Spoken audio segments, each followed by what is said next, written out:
ಎಲ್ಲರಿಗೂ ನಮಸ್ಕಾರ. ನಾನಿವಾಗ ಓಲ್ಡ್ ಪುಕೆಟ್ ಟೌನಲ್ಲಿ ಮಾರ್ಕೆಟಲ್ಲಿ ಇದ್ದೀನಿ. ಸೊ ಇದನ್ನ ಮಾರ್ಕೆಟ್ ಅಂತಾರೆ ಇಲ್ಲಿ. ಇದು ಮಾರ್ಕೆಟ್ ಥರ ಏನು ಕಾಣಿಸ್ತಾನೆ ಇಲ್ಲ. ಲೈಕ್ ಎಷ್ಟು ಕ್ಲೀನಾಗಿದೆ ಅಂತಂದರೆ ನಮ್ಮ ಮನೆಗಳಲ್ಲಿ ಹೆಂಗೆ ಇಟ್ಕೊಂಡಿರ್ತೀವಿ ಆ ಥರ ಇದೆ. ಇಲ್ಲಿ ನೋಡಿ ಎಲ್ಲ ಐಟಮ್ನು ಎಷ್ಟು ಕ್ಲೀನಾಗಿ ಪ್ಯಾಕ್ ಮಾಡಿದ್ದಾರೆ. Very clean. ಹಾಗೆ ಸುತ್ತಮುತ್ತನೂ ಅಷ್ಟೇ ಕ್ಲೀನಾಗಿ ಇಟ್ಕೊಂಡಿದ್ದಾರೆ. ಲೈಕ್ ನಾವುಗಳು ಇದರಿಂದ ಕಲ್ತ್ಕೋಬೇಕು ಹೆಂಗೆ ನಾವು ಉತ್ಪಾದನೆ ಮಾಡುವಂಥ ಪದಾರ್ಥಗಳನ್ನು ಅಥವಾ ನಾವು ಸೇಲ್ ಮಾಡುವಂಥ ಪದಾರ್ಥಗಳನ್ನು ಎಷ್ಟು ನೀಟಾಗಿ ಜನಗಳಿಗೆ ಕೊಡಬೇಕು ಅನ್ನೋದನ್ನು ನಾವು ಕಲಿಬೇಕು. ಇಲ್ಲಿ ಬನ್ನಿ ತೋರಿಸ್ತೀನಿ.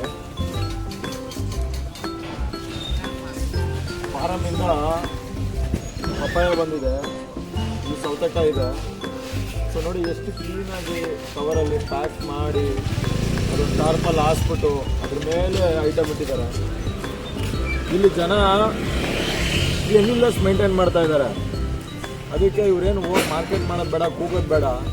ಇಲ್ಲಿ ಒಂದು 8 ಗಂಟೆ 10 ಗಂಟೆ ನೈಟಲ್ಲಿ ಅವ್ರಿಗೆ ಈಸಿಯಾಗಿ ಸೇಲ್ ಆಗ್ತಾ ಇದೆ.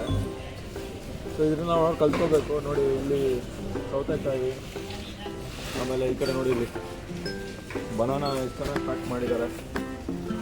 ಇದು ಪಪ್ಪಾಯ, ಇದು ಸೋರೆಕಾಯಿ. ಬನ್ನಿ ಹಾಗೆ